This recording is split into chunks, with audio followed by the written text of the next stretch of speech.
Good afternoon po, ES. Ano po kaya yung naging rason ni President Marcos Jr. doon po sa pagtanggap niya ng courtesy resignation ni Solgen Guevarra? Well, si Solgen Guevarra has been there since the beginning, no? And maybe it is time for him to go to another venture. And so the president accepted his resignation to allow for fresh blood to come in. One follow-up lang po.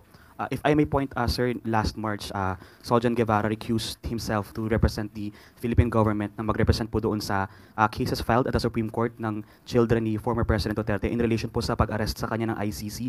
Naka-apekto po ba yun as factor kung bakit tinanggap po ng Pangulo yung resignation? Oh, I don't think that was a factor at all, because if you recall, there was a strong clamor for the termination or removal of Solicitor Guevarra at the time. The public perception that gave rise to this clamor must have been about his taking the opposite side of the issue.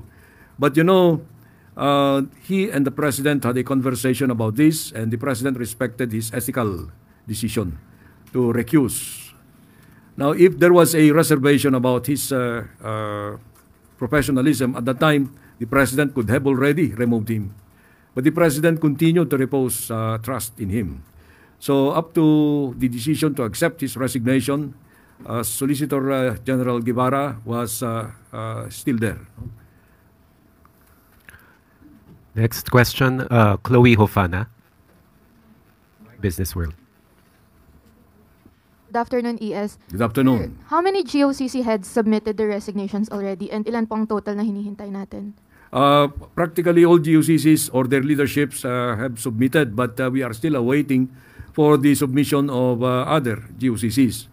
The GCG actually is on top of this situation. It has issued a memorandum, and although that memorandum said that the GOCC resignation should come through us, we will make it clear to the GCG that only the heads of the agencies, the resignation of the heads of agencies should be reviewed by us, and the GOCCs are anyway under an annual term basis, and it is about this time, June, that the GCG reviews the performance of the respective boards of the GOCCs. I cannot give you the exact number now because it increases every day. Sir, follow-up question. How would the resignations impact their operations? Well, there is no appreciable impact at all, negative at that, because all these people who offer their courtesy resignations are expected to continue performing their functions, discharging their duties until their replacements have been appointed.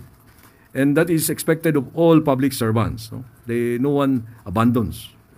Because that is part of the obligation of a public servant.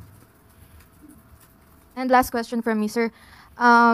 Would this signal potential policy shifts or realignment in state-run corporations that might affect private sector partnerships or public-private joint ventures? No, not at all. The stability of policies will continue. The policy directions have been issued to these offices by the president and the governing or the supervising cabinet secretaries. So there is a clear path for all of them to follow, and to traverse. Thank you, sir.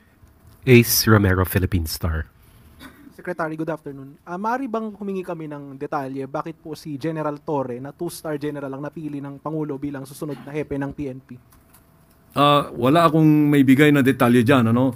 You know, the appointment of elements of the officers of the PNP, there has to be kept confidential.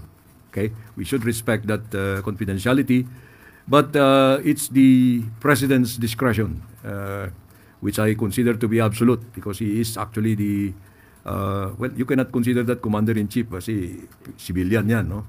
Pero more or less, ganun.